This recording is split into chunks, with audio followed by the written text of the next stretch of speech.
Okay, everybody, welcome to the latest episode of All Too Real 2.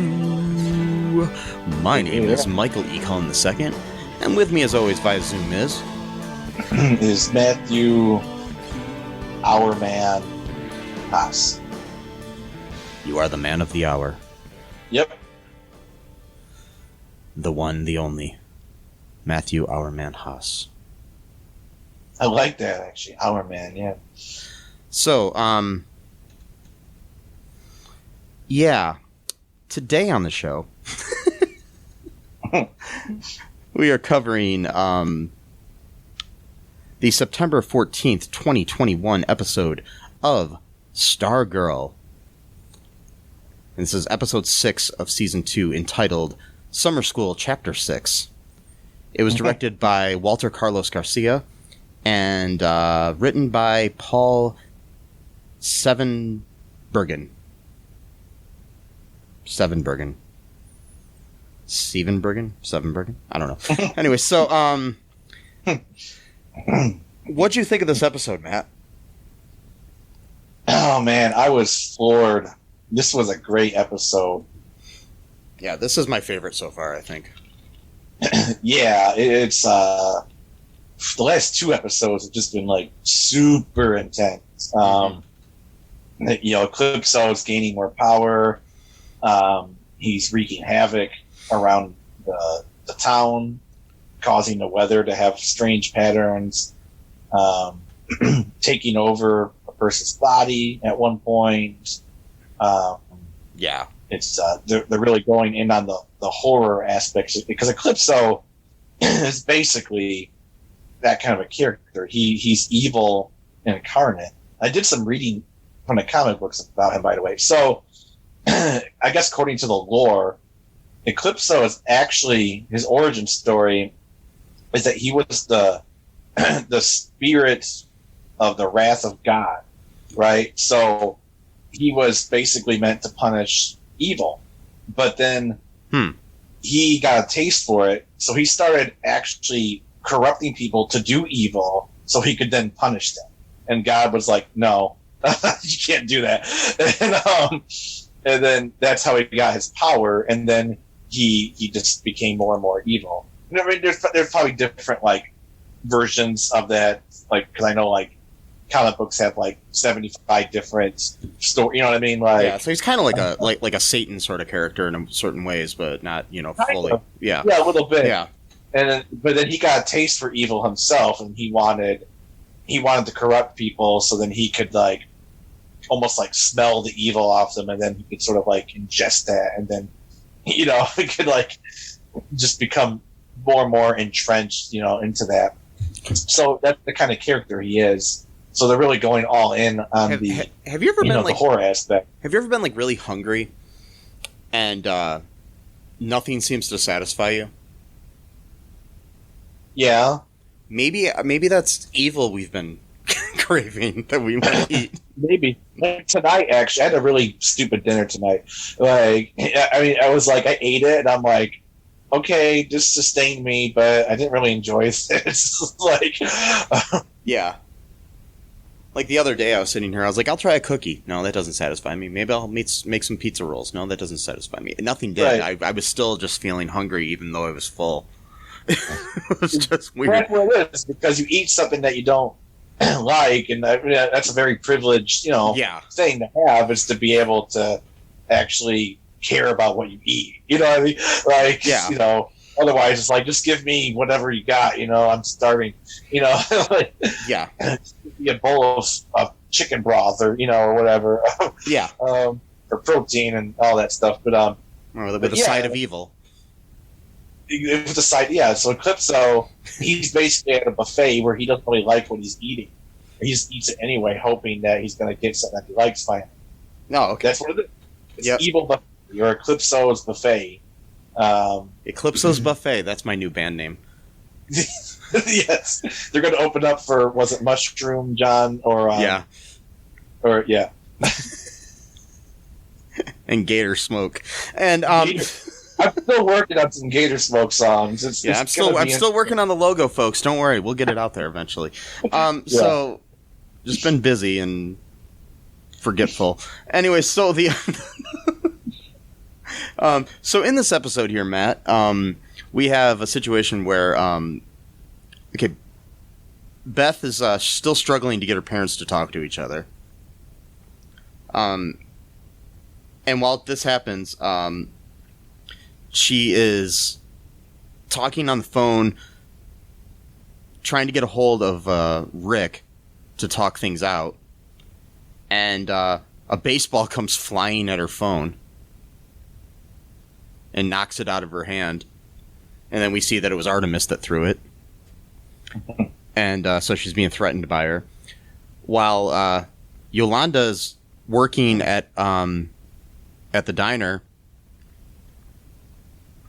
and has an issue with one of the patrons there who is upset because the steak wasn't cooked the way he wanted or something. Yeah. And so she is told by her coworker, remember to smile and you'll get tips and blah blah blah. And then said that she would take care of the disgruntled asshole who blew up at her. And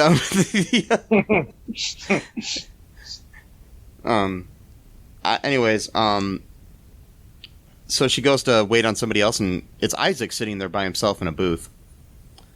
And Isaac basically tells her that he knows what her and her friends did to his parents and blah blah blah, and threatens her. After.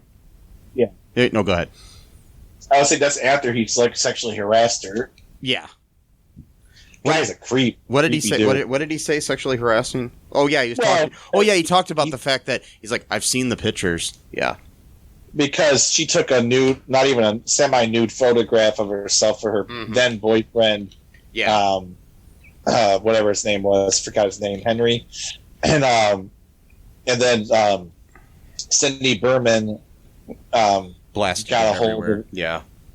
She got a hold of it and then sent it to the entire school. Mm-hmm. So she knows that people have seen the pictures, but it's still creepy to be like, I saw those photos you took. It's like, I saw the pictures. like, dude, like, yeah.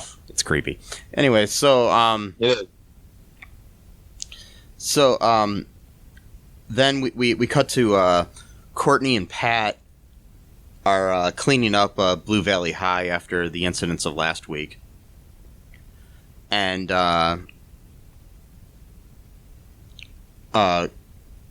while there, Cameron's there too. He visits and was wondering what they were doing, and is asking about Paul and what happened to him, the art teacher, and finds out that he's in an insane asylum or whatever,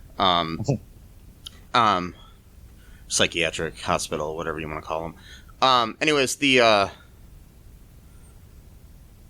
while they're there, they're looking through stuff, and they find a painting of Cindy Berman where she's holding the black diamond of Eclipso, which is, that's the way you got to find clues. I think all clues in TV shows should be on paintings. Just a big old painting, yeah. Yep. Of a former student that isn't even supposed to, be in town anymore. Yeah. She was supposed to be in France on like a scholarship or something like that, and then the diamond. Everything's about that damn diamond. That dang diamond. That dang diamond. Yep. Mm-hmm. Yep. Yep. Yep. Yeah, that's right. That's right. Right. Mm-hmm. That diamond there. Mm-hmm. Wow. So, anyways,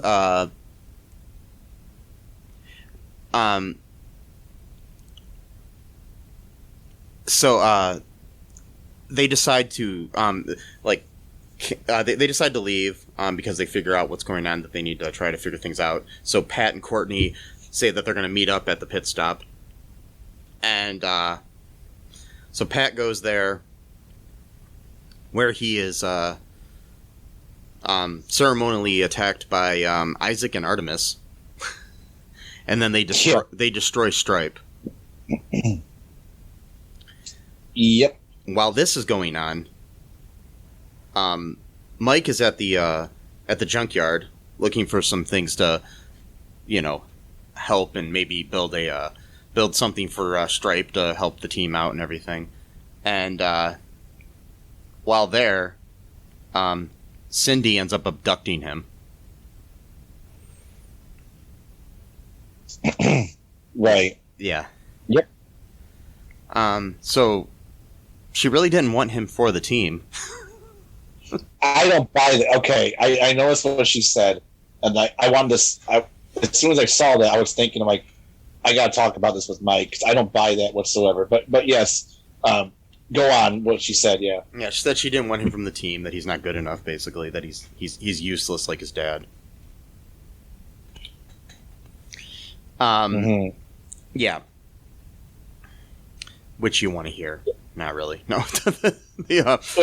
Yeah, she basically wanted him as bait. But the reason why I don't believe that is because you remember when Eclipso said, look at the wall and see what you see the wall or whatever, and it shows the new ISA or the Injustice Unlimited, and then Mike is standing there with all of the other team members as if he's one of, and he looked like his face doesn't look like someone who's being held camp. Like he looks like he's a member of the team. Yeah. So if that's what she saw, why would and that's supposed to be like what your fantasy, basically, like what maybe not fantasy as in what happens. It could be some kind of foreshadowing to what's going to happen or something. So we'll see. Maybe, but that's what I was wondering. I'm like, no, that's not what the wall painting looked like. He looked like he was an actual member of the team. Not I'm going to hold this kid hostage so I can lure Courtney and Pat to. It's yet another painting in the show with a with a clue. Yeah, exactly.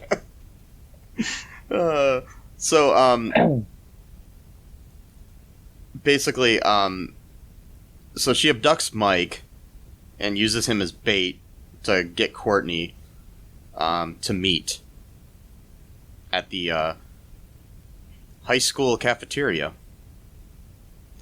Pat is in the hospital,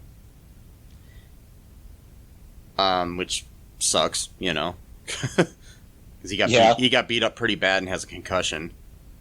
Mm-hmm. And is in is knocked out basically. So Courtney is basically worried that she can't defeat Cindy without Pat's help. Barbara tells her that she can do it and that she needs to go save her brother. Which I always find cool, because they're not really brother and sister, they're stepbrother and sister, and I like when in shows they consider each other brother and sister when they're not, blood related. Yeah. Yeah, exactly. Because, they are family. It's, at a certain point, if the bonds, are strong enough, it doesn't really matter. Which is nice, because in the first season, they were kind of just getting used to being around each other and kind of sharing space, with each other. And sharing parents with each other as well, attention wise, Yeah. It was interesting because it was like both Pat and Barbara were almost subconsciously trying to make sure they were paying enough attention to the child that wasn't biologically theirs. Yeah. Because Pat, obviously, because it was Stargirl, so he was always hanging out with Courtney. But Barbara was always spending time with Michael a lot. Yeah. She went to his science fair when no one else did, which that was a really touching moment. And So we have after Courtney leaves, Barbara contacts using her business card with a burned-in phone number. She contacts the Shade to basically tell him that that Cindy is in possession of Eclipso. So, yeah. And he shows up and she tells him that. And, so the JSA go to the school cafeteria and they, fight Cindy and her team in like a really kick-ass fight scene that brought up a lot of questions to me. The fight scene itself, you mean? It brought up a lot of questions to me about the school. Are there no security cameras or any kind of... oh, that's what you mean. Yeah. Yeah, this school is like a really... Like, basically, this is like what you would consider like a libertarian school. There's like no rules, apparently. Like, yeah, there's no guards. They just let anyone work there, apparently. And anybody can just walk in the school at any time of day. I mean, think about it. They have, the principal was the fiddler. They built an underground lair that connects directly from the school into Cindy Berman's house.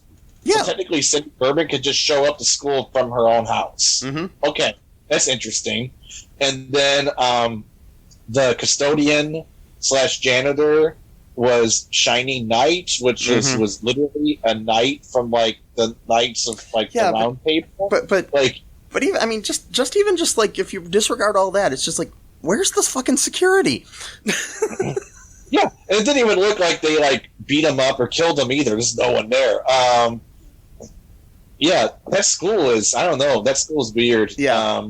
They gotta really look into that. But I mean, I don't know how it works. Like, I don't know if like schools have a security guard all night usually or what. I'm not sure how that works. Well, they'll probably have someone on at least close enough to the school that they can get there if, But I guess there has to be somebody has to see the issue going on and report it to somebody. I don't know.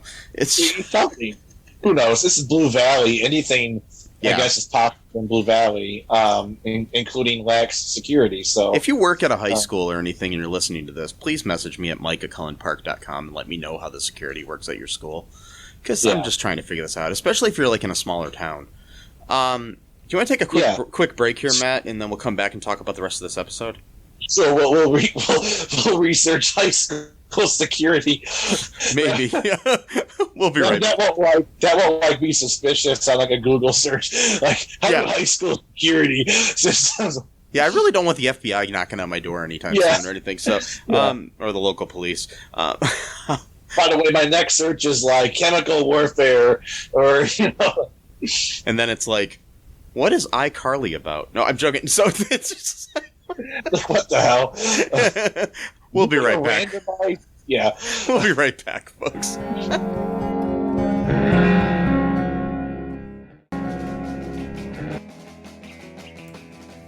What is Gen X? What is the silent generation? What do generations have in common? Hi, I'm Trish the Dish from the Gen X Voice podcast, and I invite you to listen to conversations I have with folks from different generations, backgrounds, beliefs, and experiences in an attempt to see what connects rather than divides us. Even though Gen X has been called slackers, Karens, or not mentioned at all in some cases, we are the bridge generation, so I feel compelled to do my part to destroy ageism by bringing all these voices together. And, as a bonus, each guest gets to answer some 80s questions at the end of each show. So download and listen to Gen X Voice today on Apple, Spotify, Amazon, or wherever you listen to podcasts. And let's see how much we have in common after all. Hi, this is Catherine, host of a new fashion podcast, The Real Fashion School Dropout. Join me as I interview guests every week in the fashion and beauty space, and we gossip on all things fashion and beauty, and even get into some personal stories of their journey in the industry. You can find us on Apple, Spotify, pretty much wherever you get your podcast. Hope to see you there.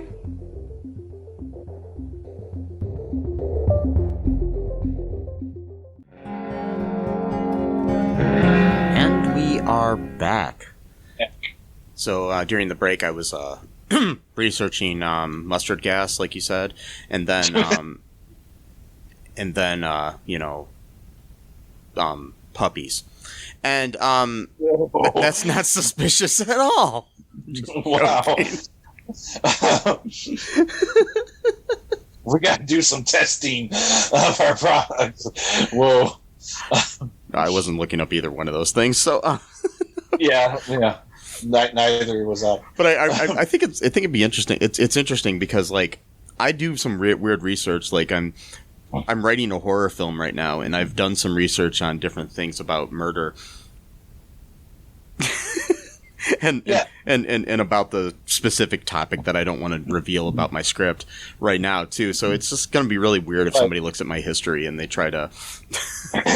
Well, I read somewhere once about that where they said that actually like the most suspicious like search engine things are not like what you would like assume, like murder. Like a lot of them are like very, very specific chemicals that like regular people wouldn't know about. you know? Like, I'm just wait saying, a minute, is this guy trying to make napalm? But I mean, like writers like of novels and screenplays and TV shows and stuff, it's got to be really interesting to look at their search history. Like if you're writing for the TV show Criminal Minds or NCIS or something like that, and you're trying to figure out different ways to kill people in this show, it's got to be. How do you get away with murder? I mean, there's actually a TV show. Oh yeah, How to Get Away with Murder. Yeah, and it's like, if I want to dissolve the body, do I use this kind of acid? Like, FBI knocks. We want to talk to you. Oh, okay, whatever. I'm just doing some research, bro. It's just like, okay, why were you trying to figure this out? Well, I work for CBS. Oh, okay, we're good. Wait. Oh, we're good. You're right. I see a tub though right there. Oh yeah, that's unrelated. Your neighbor's been missing for 3 days. Oh, that asshole! I mean, he's a good guy. I don't want to Breaking Bad the situation. Wait, what's that? Oh, nothing. So, back to the show here. Yeah. The JSA are fighting in the cafeteria with the Injustice folks, and that's what they should call themselves. The Injustice folks. Yes. Injustice Unlimited or whatever it is. While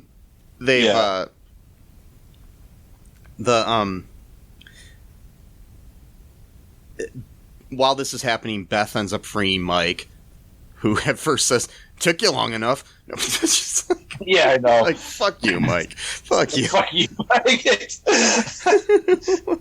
Piece of shit. Sorry. Be grateful she thought about you. Like, what the? Yeah, I know, man. God. No wonder why you're not part of the team. Oh, no.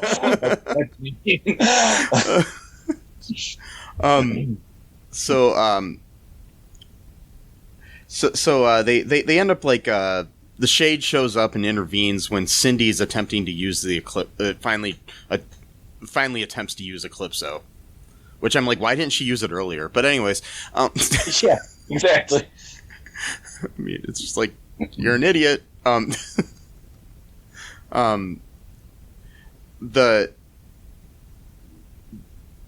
The Shade intervenes, but Courtney accidentally breaks the black diamond and frees Eclipso from his imprisonment inside the diamond. Yep. Yeah, and then Eclipso comes out looking like a weird version of the Green Goblin or something, and yeah, exactly. I mean, I know it's pretty comic book accurate, but I'm just like, he did. He looked like the Green Goblin. Yeah. I was wondering what he looked like. Yeah. He's saying purple though. He's like the dollar store Green Goblin, and I mean, no offense to it, it's just like, he looked absolutely disgusting. Too. Yeah. And that's the weird thing about that. Every other character so far has looked really cool. He just looks weird. Yeah. I don't know. So, he uses a diamond shard to absorb Cindy. Oh God. And then she's being pulled down into this like hole in the ground, and Courtney tries to save her and can't. And then he consumes Isaac as well. No, he kills Isaac. Like, Yeah. Come on, man. Like, And then like I was getting used to him being a character, and then while doing it, he injures Rick. He disables the cosmic staff. And Shade and Artemis both flee before doing the same. Before having the same done to them. right, yeah, he's running away. Fuck it. Yeah.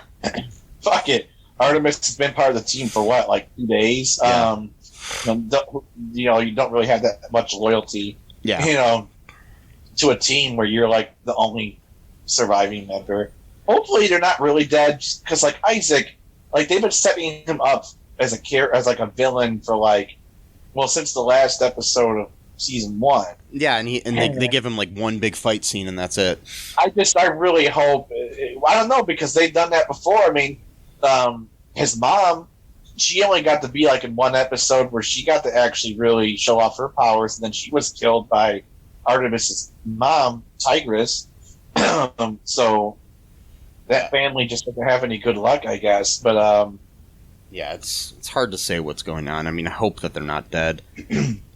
I actually, after I watched the episode the other day, I then had a dream about them not being dead and being in this weird place. Wow. It was strange. It was an interesting dream, like where I got sucked into the same place as them, and they were all down there in this place, like in some kind of dungeon sort of thing, being held. See, that's why I wonder Yeah. if he's like got these people like in like if he can't really necessarily like. Like if you defeat him, will all of the souls that he absorbed come back out?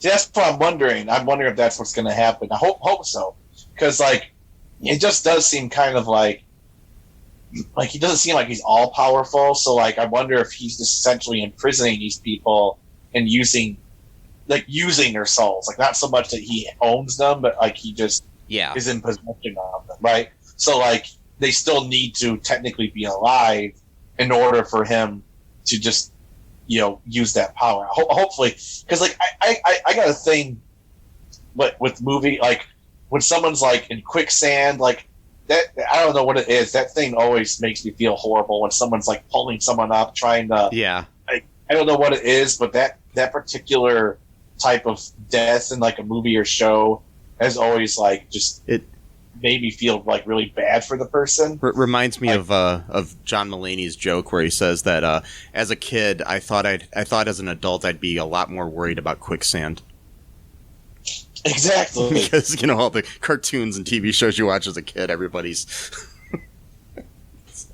cartoons, movie. Well, that's the other thing too. I thought, like, my mom, she said that when she was a kid, her neighbor, well, not her neighbor, she kind of lived like a few streets down, but like because there used to be like some like woods area like down the street, and like people, like the kids would just like walk through the woods, like exploring, the area or whatever.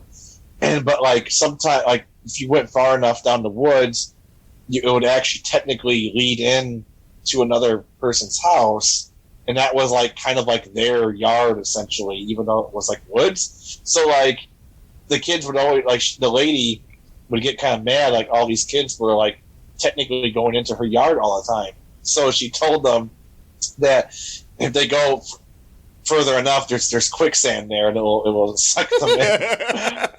And they believed it for years. And my mom told me the same story. I literally believed that shit until I was like 12 years old. Like, I'm like, yeah, they got quicksand over there, and they're like, really? I'm like, yeah, it's weird. It's like a weird natural phenomenon. I don't know. And it's like I'm an idiot, but like, and yeah, it's like, I wonder how real quicksand actually is. So, well, it does exist. It does, but it doesn't really suck. There's no such thing where quicksand could literally just suck in. Yeah, it's not like sucking you down like it does in Scooby-Doo or Gilligan's Island or something. No. Okay. What it does though is that if you go, because there are some places like deserts in the world where it's really strong, so like you could get your foot stuck in there and not be able to get out without basically getting a rope and pulling you out. Yeah. So technically you could die because you just can't eat. But it's not going to, like, swallow you. No. Oh, okay. There's nothing like that at all that exists. Unless there's, like, a big, like, you got a lot of loose sand somewhere and there's a big ditch or something, you could probably fall into that, and that wouldn't... Well, yeah, that's different. Yeah, or yeah. a sandstorm might cover you with sand, but you're not going to sink into it. You know what I mean? Yeah. Yeah. Anyway, The other thing is everybody always seems to sink slowly in something called quicksand. And also, too, the more you struggle, the faster you get sucked in. That should have been a dead giveaway right there. Like, why would that matter? Like, you know. Yeah, it's crazy. Sure. So according to Wikipedia, quicksand is a trope of adventure fiction, particularly in film, where it is typically unrealistically depicted with a suction effect that causes people or animals that walk into it to sink until fully submerged and risk drowning. This has led to the popular perception that humans can be completely immersed and drown in quicksand. However, this is physically impossible. According to a 2010 article by Slate, this gimmick had its heyday in the 1960s when almost 3% of all films showed characters sinking in clay, mud, or sand. 3% of all films. Wow. Okay, that might not seem like a lot, but like we're talking literally of thousands of films throughout the world. Not just America, like the whole world of cinema. That's hilarious. So anyways, back to the show here. The last thing that happens here is that Mike resolves to improve his training now and build his own stripe. And then elsewhere, we see Eclipso assume the form of that little boy Bruce that we saw in the first episode of the season. Oh, God. Walking around and then giving this creepiest fucking laugh I've ever heard in my life. I know, man. God. That's another thing, too. Another phobia I have is when children act so creepy, like, I can't take that. That just does something. It's like Pet Cemetery or something. It is, and the reason why I think is because children are normally seen as innocent, and then they become corrupted through age. But if you see a child who already acts like that, like that's a fucking sociopath. Like you know what I mean? Like we're just seeing the beginning of that evil personality. Like, yeah, you know what I mean? That's why I think it scares like me when he was all like skipping too, like this weird walk, you know. Yeah. And the fact that it was following him from behind, and it just made it even creepier, where you see a silhouette and you hear this. That was a really cool shot. Yeah. Why does he want to take that form so much? That's what I want to know. Makes you wonder if that's his original form or what they're doing, you know? So, yeah. He's like a spirit, though. It can't be his original, or maybe maybe that was the first person he took. Yeah, you know what I mean? Or whatever. Maybe he's not. Who knows what it is? They could be changing his backstory a little bit in this. Then it could be different than the comics, like they do a lot of times with these shows. Because I mean, you know, there's been changes in the characters on this show, even. So yeah. Maybe it's because he figures no one's gonna suspect the child. Yeah, you know, and no one's seen that child before, so no one's gonna suspect that. Because think about it, he killed Dr. Midnight's daughter, which looked like in the 1950s. No one's gonna know who that kid looks like. So, you know what I mean? Like, he could play up the whole lost little boy thing. Who knows what's gonna happen? I mean, what do you think's gonna happen in the next episode here, Matt? Speaking of that. That might be it. He might play up the lost little boy thing. And like, you know, the Dugans might take him in. Oh God, that would just be so fucked up. Yeah. And so he has all this intel then of what's going on. Speaking of people that the Dugans took in, what happened to Green Lantern's daughter? See, I was wondering about that because you asked last episode I think she's going to come back at some point in the show, probably near the end to do the final battle or whatever, you know. Yeah, but I mean, it's just like, why introduce the character and then, I don't know, it just seems like, I don't know, I thought we were going to get more of her. I thought we were going to get more of Starman as well, or at least, or whoever Joel McHale's playing, you know. It's like, I mean, we have 7 more episodes, so maybe they're going to start bringing them in soon. Yeah. To give us more. Yeah, because like I was looking forward to, what was her name? Jennifer or Jenny? Jade. Yeah. Yeah. Oh, but it was like Jenny. Or Jade is the character, but is the superhero name she takes. Yeah, but yeah. Anyways, it's weird. I mean, and also like, what about Charles McNider too? He's somewhere. We got he's like a couple in episodes Shadow ago. Realm or Yeah. something. Well, that reminds me too. So the Shade got mortally wounded by Eclipso. Yeah. And he kind of like, did he die or did he just go into like the Shadow Realm or something? He just left. They showed him like he wasn't dead or anything. They showed him kind of just recovering somewhere else. Oh, okay. Like he blipped himself somewhere else, sort of thing. But he went to the office area, but it looked like he was bleeding pretty badly. But I don't think he's dead or anything because they would have shown him die. At least he's not dead yet, you know. And, okay. But it's the first time anybody's been able to hurt him, really. Yeah, exactly.